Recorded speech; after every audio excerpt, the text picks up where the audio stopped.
Brought you by UTL solar 78,000కు subsidy పొందండి. సబ్సిడీతో UTL on grid solar system ను ఇన్స్టాల్ చేసుకోండి.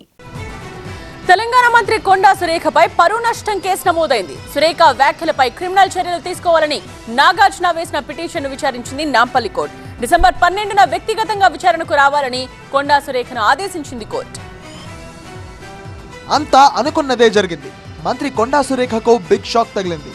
నటుడు నాగార్జున వేసిన పరువు నష్టం కేసులో మంత్రి సురేఖకు నాంపల్లి కోర్టు సమన్లు జారీ చేసింది.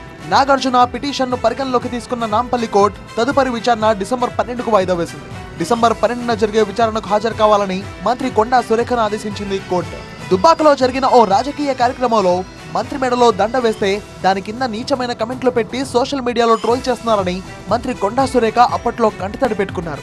అయితే ఆమె దొంగేడుపులు పెడబొబ్బులు ఎందుకు అర్థం కావట్లేదంటూ మాజీ మంత్రి కేటీఆర్ ఎద్దేవా చేశారు. కేటీఆర్ వ్యాఖ్యలపై సీరియస్ అయిన మంత్రి కొండా సురేఖ కీలక వ్యాఖ్యలు చేశారు. నాగార్జున ఫ్యామిలీకి సంబంధించి కొన్ని కీలక వ్యాఖ్యలు చేశారు. నాగ చైతన్య, సమంత విడాకులపై సంచలన కమెంట్స్ చేశారు కొండా సురేఖ. ఈరోజు జీవితం అన్యాయం కావడానికి 100% కేటీఆరే కారణం. అదే విధంగా 2-3 హీరోయిన్లు పెళ్లిళ్ళు కూడా చేసేసుకున్నారు.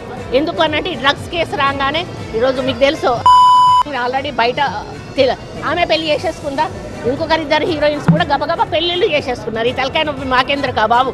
దీంతో కొండా సురేఖ వ్యాఖ్యలపై టాలీవుడ్ భగ్గుమంది. మంత్రి వ్యాఖ్యలపై అక్కినేని కుటుంబంతో పాటు సినీ ప్రముఖులు తీవ్ర అభ్యంతరం వ్యక్తం చేశారు. వెంటనే కొండా సురేఖపై అక్కినేని నాగార్జున పరువు నష్టం కేసు వేశారు. ఆమెపై క్రిమినల్ చర్యలు తీసుకోవాలని న్యాయస్థానాన్ని ఆశ్రయించారు. నాగార్జున వేసిన పిటిషన్ పై నాంపల్లి కోర్టులో వాదనలు జరిగాయి. నాగార్జున తరపు న్యాయవాది అశోక్ రెడ్డి వాదనలు వినిపించారు.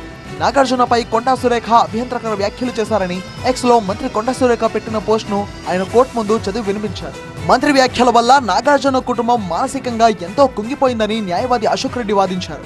నాగార్జున వేసిన పిటిషన్ ను కాగ్నిజెన్స్ లోకి తీసుకున్న కోర్టు మంత్రి కొండా సురేఖపై కేసు నమోదు చేయాలని నాంపల్లి కోర్టు కీలక ఆదేశాలు జారీ చేసింది.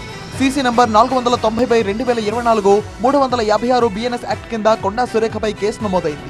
ఈ యాక్ట్ ద్వారా ఒక వ్యక్తి పరువును ఉద్దేశపూర్వకంగా నష్టం కలిగించడం, దీని ద్వారా 2 ఏళ్ల వరకు సాధారణ జైలు శిక్ష, జరిమానా విధిస్తారు. పరువు నష్టం కేసును మంత్రి కొండా సురేఖ ఏ విధంగా ఎదుర్కొంటారు అనే ఉత్కంఠ నెలకొంది. Brought you by UTL solar 78,000కు సబ్సిడీ పొందండి. సబ్సిడీతో UTL on grid solar system ను ఇన్స్టాల్ చేసుకోండి.